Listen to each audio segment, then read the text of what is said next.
In today's program about the Parsha called Lecha found in Genesis chapters 12 through 17, we will be looking at the practice of circumcision. Why would HaShem require circumcision as a brit, a covenant between him and his people?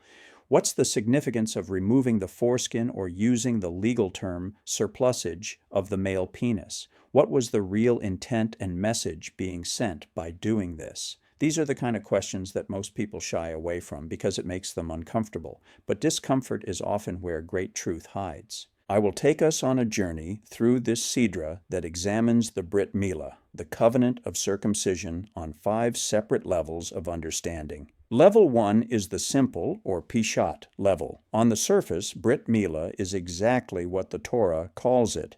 This is my covenant which you shall keep, between me and you and your descendants after you. Every male among you shall be circumcised.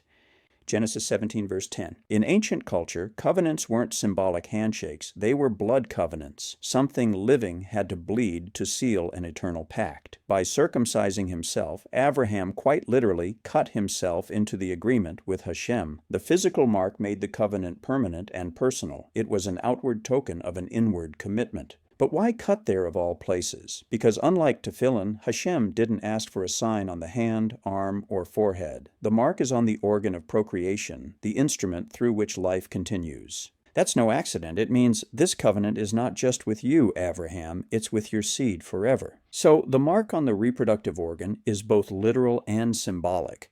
The covenant passes through generations biologically and spiritually. Level 2 is purely symbolic, called remez, removing the orla. The Hebrew word orla for foreskin isn't just anatomical. It appears metaphorically many times. For example, in Deuteronomy 10, verse 16, we read, "Circumcise the foreskin of your heart." And again in Jeremiah 6, verse 10, the prophet declares, "Their ears are uncircumcised and they cannot listen." So, orla means a covering that blocks sensitivity, physical, emotional, or spiritual. The act of removing it becomes a symbol of removing barriers between man and HaShem. Therefore, circumcision says, "I choose to be uncovered before you, my God, vulnerable, open, and sensitive to your presence." It's not about mutilation, it's about exposure, peeling back the layers that separate us from holiness. Level 3 is midrashic, or drash, a sign of the imperfect man completing and cooperating in the act of creation. There's a famous midrash, Tanchuma, Tazria 5, where a Roman named Turnus Rufus asks Rabbi Akiva, "If your God wanted man circumcised, why didn't he make him that way?"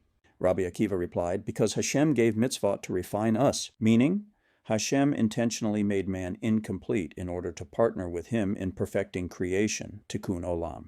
Every mitzvah, and especially Brit Milah, is about turning nature into covenant, instinct into intention. In that sense, circumcision isn't just about removing something, it's about elevating something, transforming a physical act, sex, procreation, into something sacred and purposeful. The 4th level is historical or cultural and reveals both defiance and identity. Now here's where it gets a bit spicy. This may come as a surprise to some, but circumcision was not unique to Israel. Egyptians practiced partial circumcision, a symbolic nick, and some Semitic tribes of Ishmael did and still do as well. But the Israelites took it further with total removal of the foreskin and then tied it not to reaching the age of puberty or fertility, but to covenantal obedience. That was radical. In the ancient Near East, circumcision was often about initiation into adulthood or temple service. For Israel, it became about belonging to HaShem from birth. No temple priesthood, no fertility rite, just divine identity. It became a badge of resistance. In the Hellenistic period, Jews even risked death to keep their circumcision when Greeks outlawed it. So, yes, it became the ultimate declaration. We are not like you. We serve the one true God, Echad, not your many false gods. The Brit was both a mark of faith and a protest against the pagan world.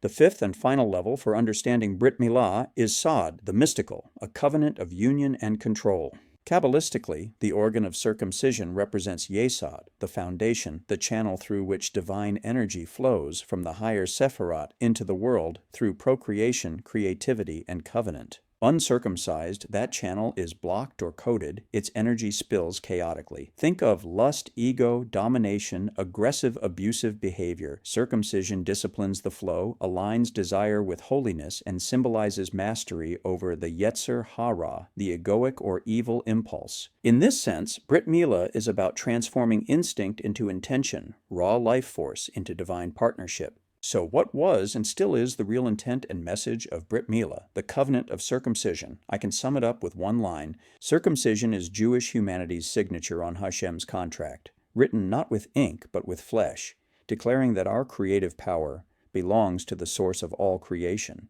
It's the reminder that life, generation, and desire are sacred trusts, not personal property. If you will grant me the permission to translate that into today's 21st century terms, I'd say circumcision is the divine version of a password-protected account, a mark that says access granted, but only for holy purposes. In a future video, I will take a closer look at the more mystical elements of Brit Mila from the works of the Rambam, the Kabbalah's Zohar, and the Hasidut. But for now, I'll close with this. Within Torah and Talmudic Judaism, circumcision is something far beyond a ritual surgery.